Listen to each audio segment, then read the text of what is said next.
Hurricane Fiona destroyed an animal shelter. These people are coming together to rebuild it.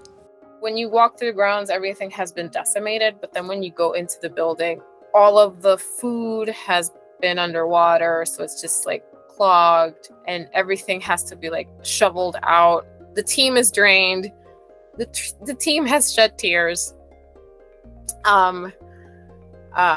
Try not to get emotional now.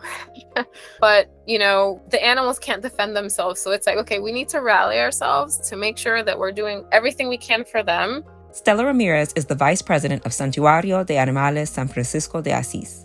When her team heard Hurricane Fiona was headed for Puerto Rico, they leapt into action. It was terrifying, but the team immediately said, okay, we need to do what we have to do. We immediately started pulling out calls to action, like if anybody can take an animal to a temporary situation, a foster home, please do so. Mobilized throughout the island to make sure that we could move as many animals from the shelter and then make sure that all of the remaining animals, because unfortunately we couldn't move all of them out of the shelter. All of them were on the second floor away from the flooding. They successfully found foster homes for 50 of their cats and dogs and said the remaining animals were securely sheltered. The most important thing and that forefront of our mind was making sure that the animals were okay. We basically put calming on all of them, either essential oils or collars. We made sure to seal as much as possible so no water could seep in. Legally, unfortunately, we're not allowed to stay with them at the shelter. That in and of itself instills a sense of desperation. You're like, oh my God, you're constantly worrying. We have cameras, but when the power goes out, we can't see anything. Hurricane Fiona made landfall in Puerto Rico on September 18, 2022, dropping more than 32 inches of rain on some parts of the island. Ramirez's team returned to the shelter the next day, but the flooded roads blocked their access until the morning of September 20th.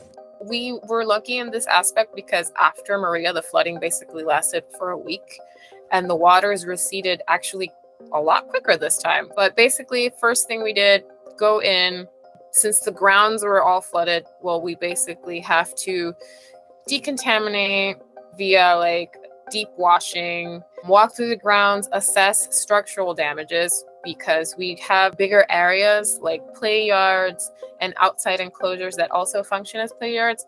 Are they usable? Do we have to rebuild? And then moving on to the main building and what we call the infirmary ward. What happened there? What needs to be replaced? What needs to be tossed?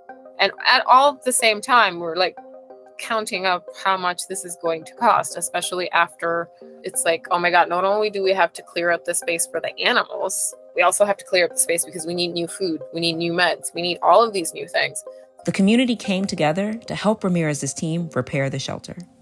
A number of people have reached out and said, like, I can't go, but if you want, I can do an order at PetSmart for you to pick up because we lost hundreds and hundreds of pounds of food. And other people have simply said, like, I will drive down there or I will fly down there, to which we are super grateful. There's a saying in Spanish, Puerto Rico se levanta. Puerto Ricans rise up because we pull each other up. The community immediately steps up.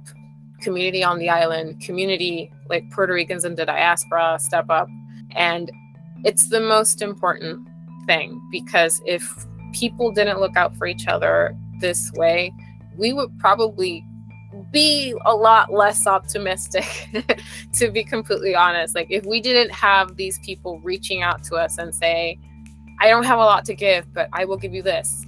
And also checking up on us, literally saying like, okay, I want to help the animals, but I also want to help you. What do you need? Do you need food? Do you need water? Do you need shelter? So that is incredibly moving, and it speaks to the Puerto Rican spirit. Like we have each other, and that is what helps us pull through these situations.